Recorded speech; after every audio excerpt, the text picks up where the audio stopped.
उत्तराखंड के मुख्यमंत्री त्रिवेंद्र सिंह रावत ने दावा किया कि बीजेपी राज्य की 5 सीट आसानी से जीत लेगी। न्यूज 18 से एक्सक्लूसिव बातचीत में त्रिवेंद्र सिंह रावत ने कहा कि पीएम मोदी के काम पर जनता को भरोसा है और ये भरोसा लोकसभा चुनाव में भी दिखाई देगा। पहले चरण में उत्तराखंड में भी मतदान होना है और इस बारे में बातचीत करने के लिए हमारे साथ उत्तराखंड के मुख्यमंत्री त्रिवेंद्र सिंह रावत जी इस वक्त मौजूद हैं। सर, इस बार मुद्दे काफ़ी सारे होंगे, लेकिन अगर बात करें बीजेपी की तो 2014 के बाद से लगातार आपकी जीत हुई है, चाहे वो नगर निगम के चुनाव हो, चाहे विधानसभा के चुनाव हो। इस बार का जो लोकसभा चुनाव है कितना आसान नज़र आता है और कितना कठिन नज़र आता है?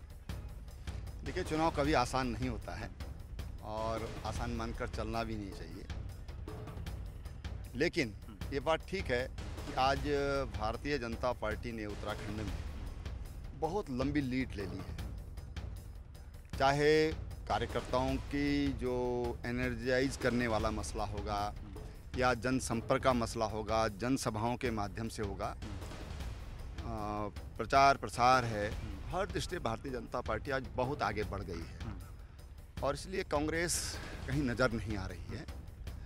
उनके जो प्रत्याशी भी हैं तो जनता को ऐसे लग रहा है जैसे ज़बरदस्ती थोपे हुए प्रत्याशी हैं, वो जनता के बीच में से नहीं है और इसलिए जनता स्वाभाविक रूप से एक तो उस कैंडिडेट को सपोर्ट करती है जो उनके बीच का हो, उनको बीच का लगे, उनको जो गरीब है देश का, जो आवासहीन है, जिनके घरों में बिजली नहीं थी, जिनके घरों में पानी नहीं था, जिनके घर में गैस नहीं थी, जिनको पास अगर बीमार होने पर उनके ऊपर केवल भगवान का सहारा होता था, आज ऐसे लोगों को मकान दिए जा रहे हैं, उनको बिजली, पानी, सड़क सब उनको उपलब्ध कराया जा रहा है और बीमार होने पर 5 लाख रुपए का एक स्वास्थ्य कवर उनको दिया जा रहा है, हेल्थ कवर उनको दिया जा रहा है।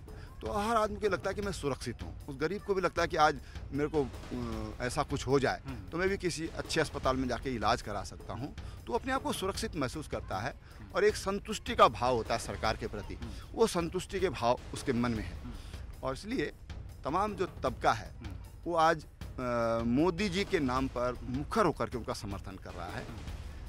तो बीजेपी का जहाँ तक सवाल है तो संगठनात्मक स्तर पर बीजेपी बहुत मजबूत है, नेतृत्व के मामले में बहुत मजबूत नेतृत्व बीजेपी के पास है और दूसरी तरफ अगर देखते हैं तो उनको लोगों ने 55 साल उनकी सरकार देखी, उन्होंने क्या किया, तो ये सारी चीज़ें लोग देख रहे हैं। उनके पास जो चेहरा कौन सा है, लोगों को चेहरा ही नहीं जम रहा है, तो फिर लोग ऐसे में कैसे उनको वोट करेंगे। लेकिन सर, उत्तराखंड की अगर बात करें तो कांग्रेस जहां यहाँ पर बात कर रही है, कई मुद्दों पर बात कर रही है। कर्ज माफी का मुद्दा था, उनका कहना है कि अब तक उस पर कुछ काम नहीं हुआ है। साथ साथ रोजगार का मुद्दा है, वो भी उस पर कह रहे हैं। शिक्षा व्यवस्था को और सुदृढ़ करने की ज़रूरत है। खासतौर पर पलायन पर बात करते हैं कि पलायन पर जो सरकार ने वादे किए थे, पलायन आयोग तो गठित कर लिया लेकिन काम कुछ हुआ नहीं। इन सब मुद्दों को किस तरह से कवर किया जाए? देखिए, पलायन का जो मुख्य कारण है वो रोजगार है, स्वास्थ्य, शिक्षा है और अपनी आर्थिक समृद्धि बढ़ाना है। जो लोग आर्थिक रूप से समृद्ध हो गए वो सुविधाएं भी चाहते हैं और इसलिए वो ज़्यादा अच्छा जीवन यापन करने के लिए वो बड़ी जगहों पर चले गए। लेकिन मैं आपको बताऊं, जो पलायन की रिपोर्ट है उत्तराखंड की, उसमें 55% जो पलायन है वो स्टेट के अंदर ही है, स्टेट से बाहर नहीं है। लगभग 1% से थोड़ा अधिक ये विदेशों में है और बाकी निकटवर्ती राज्यों में है, जैसे दिल्ली है हमारा नज़दीक है। देखिए, रोजगार के लोग गए हैं, लेकिन आज रिवर्स पलायन हो रहा है।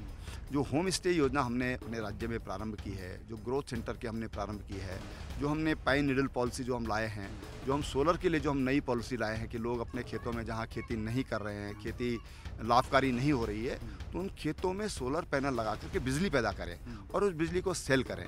अगर उनकी स्वयं की ताकत नहीं है तो उस खेत को लीज में दे सकते हैं और लीज में दे करके अपना उसमें लाभांश उसमें अपना निर्धारित करके और लाभ कमा सकते हैं।